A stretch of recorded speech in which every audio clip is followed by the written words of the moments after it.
I don't know how to solve all that. Okay, let's go on to a question that is posed by Ken Ducey.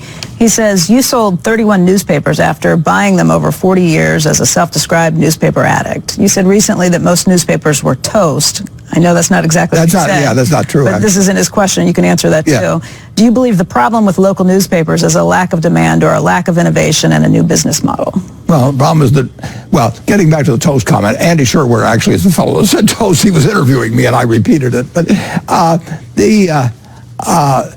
the problem is, and even every day, the circulation of the papers and every print circulation goes down.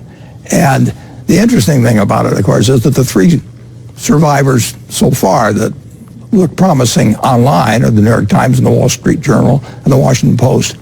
All three of those papers sold their smaller papers.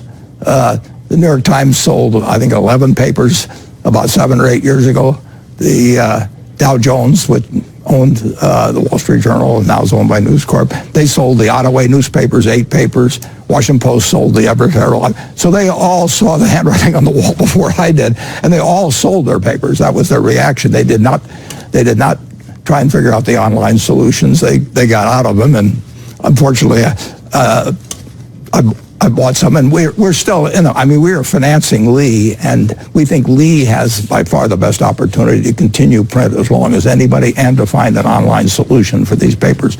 So we put new money into the newspaper industry here, or we've committed to do it. It'll close in a month or two. And then finally, very quickly, we are